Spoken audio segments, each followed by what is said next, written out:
My name is Joel Gillin. I'm American and I am a journalist working here in Medellin, Colombia.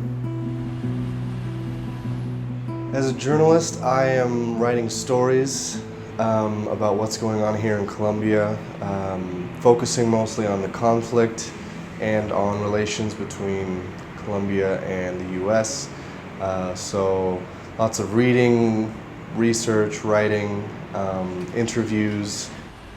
I think some of the challenges of working in the media and in journalism is that it's so easy to make it about yourself and about just trying to find stories which are going to make a name for yourself. And so something that helps me a lot is my faith, and that it centers you and it reminds you that what you're doing is really not about you.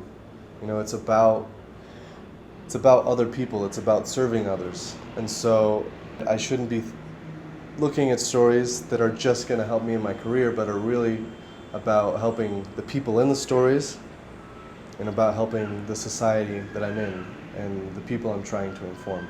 I think my faith helps me in that it calls me to maintain integrity in all that I do and to do truthful stories and to do stories. It helps me to choose my stories. I don't choose stories because they have, blood or sex or all these other things that attract people in the media. I think it helps me to center on stories which show some type of injustice or show some type of human side of people that normally wouldn't be chosen, I think, in your typical everyday media setting. So in journalism, there's sort of an assumption that you're challenging the people who wield power so that they're not allowed to be corrupt and unjust and oppress their own citizens or citizens around the world.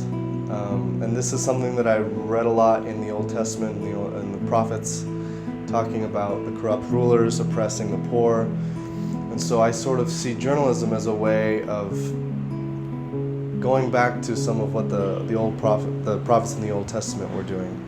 And calling out injustices and calling for reform and for a more just society.